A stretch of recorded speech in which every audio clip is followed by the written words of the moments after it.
Hello, Thais here from ThaisGuy.com. Last newsletter that I sent out to all of you, I broke down a new concept that I'm developing called the worthiness wound.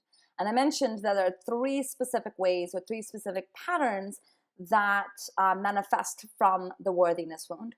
And I promised to spend the next 3 weeks diving into each of those patterns. And then you didn't hear from me for a week. So I want to talk about what's been going on with the worthiness wound. So I have been developing my model of the worthiness wound. And here's why I believe a model is important. When we are looking at something as deeply triggering and deeply problematic within every heart of every woman, we know that it's not just one simple causality. There's not one correlation. There's not one thing that makes women feel unworthy. And all too often, especially in the self-development world, we speak about worthiness, like you must feel worthy in order for you to then do all of these things, but no one actually is addressing why worthiness is important and what to do to feel more worthy. Many times I hear from people that if you want to feel more worthy, you just have to fake it till you make it. It's just a mindset. You just have to pretend that you're worthy and you will be there. But worthiness and confidence are very, very different. And even though I don't recommend faking it till you're making it with confidence either, I have definitely seen that in some ways, shapes, and form, faking it till you're making it actually does develop some confidence. At least it propels you into action that ultimately will then give you confidence. But with worthiness, we're talking about something radically different. We're talking about our innate sense of feeling like we belong on this planet, feeling like what we're doing is actually very deserving and very necessary. And so when we look at mindset in and of itself, it's just not enough to compensate for the deep sense of unlovability that stems from worthiness. And so this is why I felt the need to develop an actual thorough model of what's going on here. What is happening within women that is creating such a deep activation of unworthiness? And then what can we do to start to create processes and systems and develop skill sets and tool sets that allow women to then step into their most worthy self? And then let me also preface that in terms of the worthiness wound, what I am offering are tools and skill sets to heal the worthiness wound so that you can go out and be the confident leader that you want to be. But I have to make clear that I'm not exactly sure there is such a thing as 100% healed of the worthiness wound. If you imagine like a physical wound, there's always going to be a scar to reflect the depth of this wound. And so while these skills and tool sets that I'm developing certainly address the wound, clean the wound, bandage the wound, and offer you ways in which you can navigate this wound and become even stronger and bigger and better because of this wound, right? So we're going through the darkness instead of like pretending that it doesn't exist.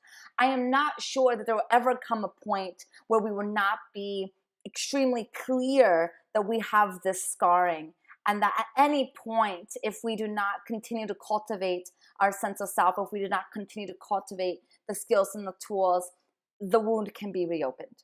And I feel like that's important to say because oftentimes in the spiritual world, it's just so clear that people are selling this idea that you can be healed and then you'll be done in limiting beliefs and then you can go off and be the most amazing person that you can be. And yet we're seeing that when we handle one limiting belief or when we handle one experience, another 10 pop up that require us to look at. And so I want to make sure that you understand that addressing and healing the worthiness wound is not going to immediately result in you suddenly being like problem free and worthiness less free. It simply means that you are no longer trapped under the unconscious umbrella of running your life around the worthiness wound. And that's why it's so important to address our wounds, to address the dark stuff, to address our cuts and our scarrings, and to really look at what's happening inside. Is because if we don't, we are every single level, but mostly unconscious, running our lives, trying not to look at our wounding. And we create a very shallow experience of life. And I know that that's not what anybody wants. I know that what we really want is to feel the depth of life and to be able to take bold actions and go for what we want, but also be able to be really tender and nourishing to ourselves. And so the worthiness wound is the foundation of anything else that you may want in your career, in your business, and in your life. Because if you don't feel worthy of existing, if you don't feel like you are ever doing enough, you're going to be constantly running the hamster wheel of doing and being busy and being overwhelmed and being burnt out. And it's a very masculine experience that it's like, and we walk around, let's say, in shoes that are too big or too uncomfortable, and we're constantly falling, and then we blame ourselves for being bad or wrong because we can't seem to ever navigate these shoes, but we weren't supposed to navigate them to begin with because these shoes don't fit us. And so it's really, really important that we understand that before we can really be confident in anything else, before we can be visible, before we can do all of the things that are required in our society in order for us to put ourselves out there and accomplish our dreams, we have to start by looking at how the worthiness wound is manifesting within you, and then start to address those manifestations and address the beliefs and the behaviors that are coming out of this wound, and start to really heal that so that you can then go out and be the amazing person that you were meant to be.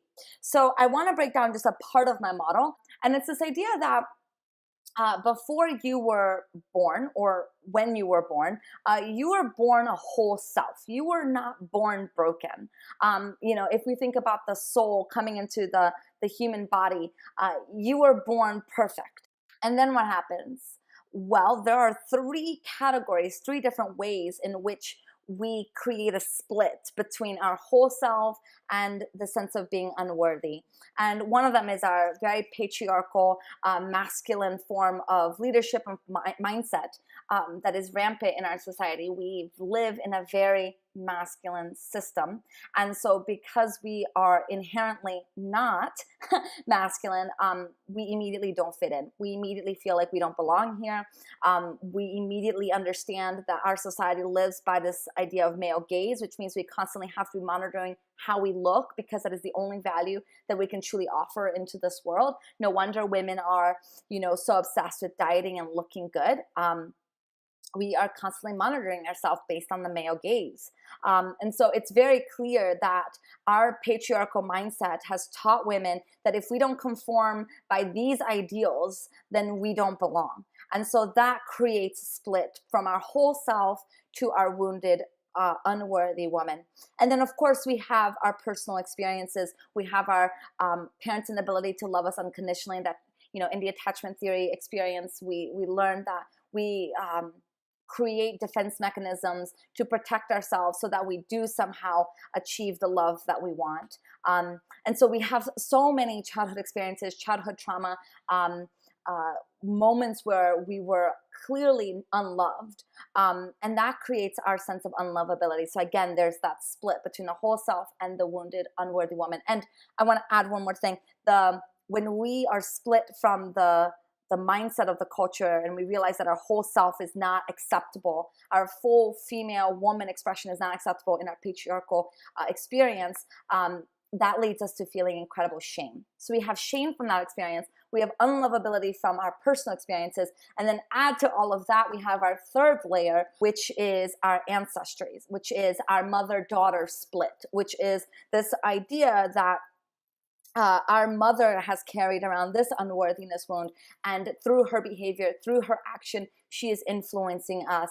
And our relationship to our mother and our wounding with our mother creates a deep sense of divide within us, where a part of us wants to be like her and support her and protect her, and a part of us wants to be individual and do our own thing. And then, add that again, the layer of the patriarchal mindset, and we have another split. And that is that sort of mother feminine wound, okay? And so those three experiences create the wounded, unworthy woman, or it creates the worthiness wound. And, these three things are life on a human plane. They're kind of inevitable to being human. So when we talk about this split, when we talk about this wounded unworthiness, we want to make sure, we want to be clear that this is not a burden that you were meant to carry. You're not the problem. You're not the problem. It is society's problem. It is, it's a human problem created by very imperfect humans. And so knowing that, the journey back into the worthy woman, through the skills and the tools that I've developed, are really about bringing ourselves back to a space of wholeness and bringing ourselves back to a space of being a whole human being, a whole woman that gets to express herself in however way, which way she wants, without people pleasing, without caring what other people think, without falling into comparitis and competition, without disconnecting from our body, disconnecting from our emotions, and all the other ways that the worthiness wound manifests within women. So this is what I've been working on, and I'm really, really excited to be sharing this with you. There's so much more to dig in here, and I'm going to continue to be doing so. You know, I've shifted a lot of the conversations that I'm having to really address this. I'm seeing how this work that I'm doing with my clients are cultivating a sense of foundation within them for them to step into leadership in a really bigger, more epic way. And it's really cool that my work is being downloaded in this fashion, and I'm excited to continue to share that with you. And so that's my update, and I will talk to you soon.